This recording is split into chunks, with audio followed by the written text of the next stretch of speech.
Hey, happy Wednesday. Myra Cassidy here. I'm gonna tell you a funny story. It's not funny like ha ha. It's funny like kind of funny like funny. I guess, a part of the journey is being able to look at those moments that hurt so bad and find the humor in it, if that makes sense. And there's other people, I'm a survivor of domestic violence. We can look back now and find certain moments that are horrific and laugh at them. One day I'm gonna tell you a story about when that man hit that mirror and cut up his hand. This honey, I could look at that moment now and just laugh. I was like, oh my good. And you just be like, that's your normal. Okay. But anyway, this story, because I try to keep it light when I can, because when we're talking about religious trauma in general is serious. It's very, very serious. This is horrible things have happened to change the metabolic structure of your brain. This is serious. So, but there are those moments when you can laugh. So, I think it's kind of interesting how, I'm a survivor of domestic violence now. And when I was going through it, so trigger warning before what I'm getting ready to say, but I was going through it, right? Getting strangled, right? Did you know that when a woman is strangled, she's seven times more likely to die? Getting strangled, pregnant, getting drugged down the steps. He's abused me during my pregnancy, calling the police, and people really don't want to be in your business. I had one pioneer sister literally say to me, well, the elders don't want us to really say nothing. But when I was fellowshipped earlier in my youth, it seemed like everybody was in my business. Now, hold on now. I'm disfellowship. Why are you in my business? Straight in my business, okay? I'm so serious, so serious right now. So serious. I thought about this the other day and just started laughing. When I was, young, 17 to what? It's been 17 to 20. I was 20, getting ready to be 21. I was disfellowship, right? 3 years, 5 months, and 1 day is what it ended up being.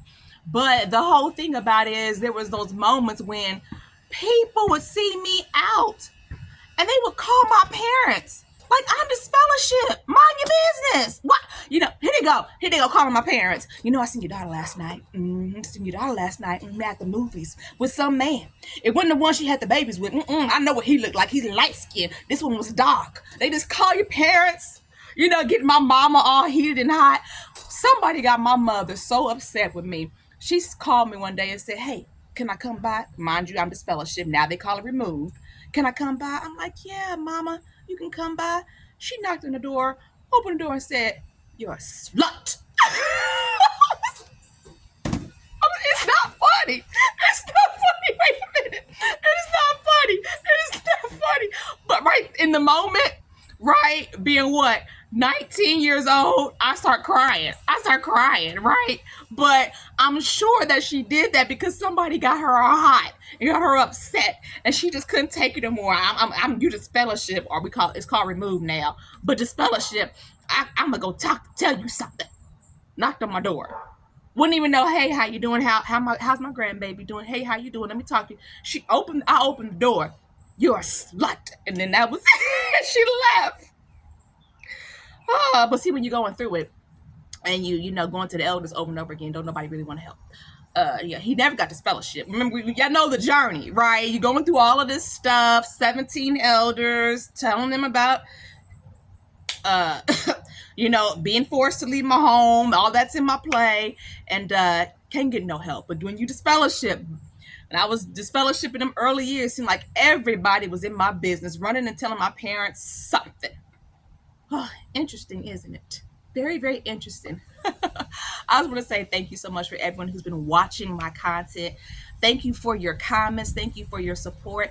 And also thank you to the mental health professionals who have been watching my content, because you got to hear all these different stories to help people, right? And my story has definitely value in this space of religious trauma. So let me do my close. I'm gonna keep it short and simple and sweet today. Hey, I am Myra Cassidy. And if you didn't know, empowerment coach, religious trauma specialist, actress, writer. You're watching Sisters Living with Religious Trauma Syndrome. What is this about? It's about me trying to raise awareness to a very, very important emerging field, that of religious trauma, because I have it, and I have religious trauma syndrome, and it is serious and it's horrific and it's very, very hard to heal from.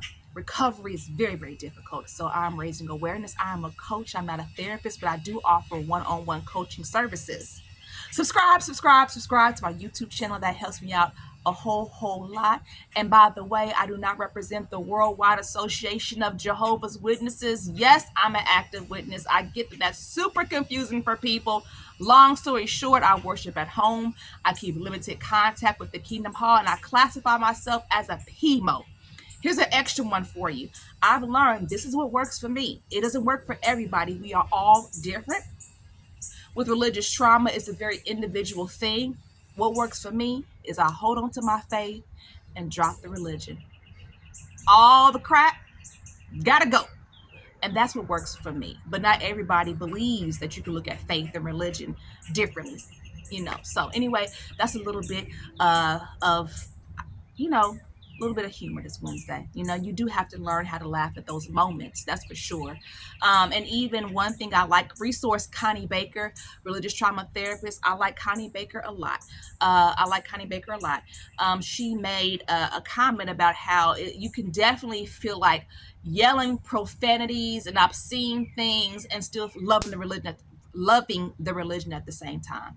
All part of the process. All right, keep it here. Subscribe to my YouTube channel, and I'll see you on Sunday. Thanks so much for watching.